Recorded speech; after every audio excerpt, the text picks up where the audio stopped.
ആ ജാതി ഒരു മുഖ്യമന്ത്രി. എന്തൊരു ഭരണമാണ് കേട്ടോ, എന്തൊരു കഷ്ടപ്പാടാണ്. ആലോചിച്ചു. ഇപ്പൊ ഷാഫിയുടെ ഈ ആരവവും ബഹളവും എല്ലാം കൂടി കണ്ടപ്പോ ഇന്ന് പിണറായി വിജയൻ വടകര വന്ന് മീറ്റിംഗ് ആണ്. ഇന്ന് വടകര മീറ്റിംഗ് ആണ്. പക്ഷെ അങ്ങനത്തെ മീറ്റിംഗ് പോരല്ലോ പിണറായി വിജയ. നിങ്ങൾ സ്റ്റാർ ക്യാമ്പയിനർ അല്ലേ? കഴിഞ്ഞൊക്കെ തെരഞ്ഞെടുപ്പിൽ നമ്പർ 1. എന്താണോ ഈ തെരഞ്ഞെടുപ്പിൽ നിങ്ങൾ ഈ മുതലിനെ ഇറക്കാത്തത്? ഒരു സ്ഥലത്തും കണ്ടില്ലല്ലോ. കണ്ട 10 വെട്ട് പോകും, നിങ്ങൾക്ക് അറിയാം. മനുഷ്യൻ കണ്ടാൽ അതാ ഇറക്കാത്തത് ഇല്ലേ? എന്ത് ജനങ്ങൾക്ക് ഉപകാരം ചെയ്യുന്ന എന്തെങ്കിലും അവനാൻ കുടുംബം പോറ്റി ജീവിക്കാന്നല്ലാതെ. നിങ്ങൾ ആലോചിച്ച് നോക്കി, ഇവിടെ ഈ പേരാമ്പ്രയിൽ വന്നില്ലേ, എന്താണ് നവകേരള യാത്ര എന്തായിരുന്നു വരവ്? 21 മന്ത്രിമാര്, ഇയാളുടെ ഒരു ബസ്സും ഇയാളുടെ പത്രാസും, ബസ്സിന്ന് 2 അടി താഴെ കറങ്ങാൻ ലിഫ്റ്റ്. നിങ്ങൾ ആലോചിച്ചു, 10ാമത്തെ നിലയിൽ നിന്ന് താഴത്തെ നിലയ്ക്കല്ല ലിഫ്റ്റ്. പോകുന്ന വഴിക്ക് സ്കൂളിന്റെയും കോളേജിന്റെയും മതിലൊക്കെ പൊളിച്ചിട്ട് നടക്കാൻ വയ്യാത്ത ഈ മുതലും കൊണ്ട് ഇങ്ങനെ നടക്കാൻ നിങ്ങളോട് ആരാ പറഞ്ഞത്? പേരാമ്പ്ര വന്നു പോയി, ആർക്കെങ്കിലും ഉപകാരം ഉണ്ടായോ? പിന്നെ എന്തിനാണോ ഞങ്ങളെ പൈസ എടുത്തിട്ട് ബസ്സിന് ലിഫ്റ്റും ബസ്സിന് AC ഒക്കെ ഫിറ്റ് ചെയ്തിട്ട് കൊണ്ടുവന്നത്?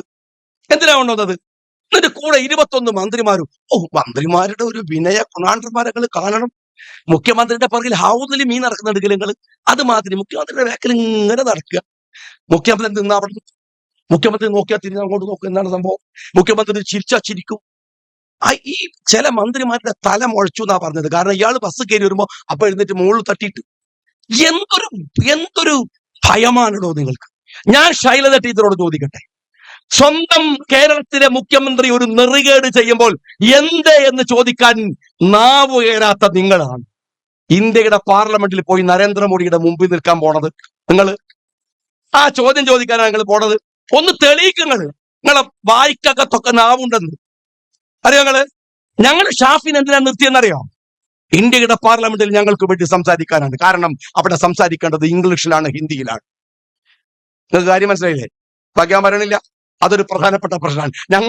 ഞങ്ങള് ശശി തരൂരിനെ തിരുവനന്തപുരം മുതൽ നിർത്തിയ ഓരോ സ്ഥാനാർത്ഥിനും എടുത്തു നോക്ക്. ഞങ്ങൾ ബഷീർക്കനെ നിർത്തിയിട്ടുണ്ട്, സമദാനെ നിർത്തിയിട്ടുണ്ട്. ലീഗാരായതുകൊണ്ട് ഞാൻ പ്രത്യേകം പറയാണ്, ഒക്കെ നിർത്തിയിട്ടുണ്ട്. ഒക്കെ ഒന്ന് പരിശോധിച്ച് നോക്കിയാൽ മതി. ബാക്കിയുള്ളവരൊന്നും ലീഗിൽ ഇല്ലാഞ്ഞിട്ടല്ല, പറഞ്ഞേക്കാഞ്ഞിട്ടല്ല, പറഞ്ഞേക്കണ്ട് പണിയെടുക്കാനാണ്. അപ്പണിക്ക് പറ്റുകൊണ്ട് ഞാൻ പറഞ്ഞേക്കണ്ടത് തോന്നിയോണ്ടാണ് അതിന് നിർത്തിയത്.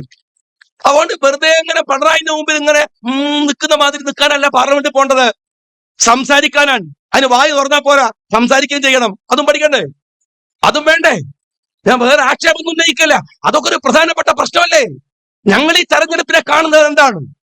നിങ്ങളറിയുമോ? ഡൽഹിയുടെ തെരുവീതിയിൽ ഇന്ത്യ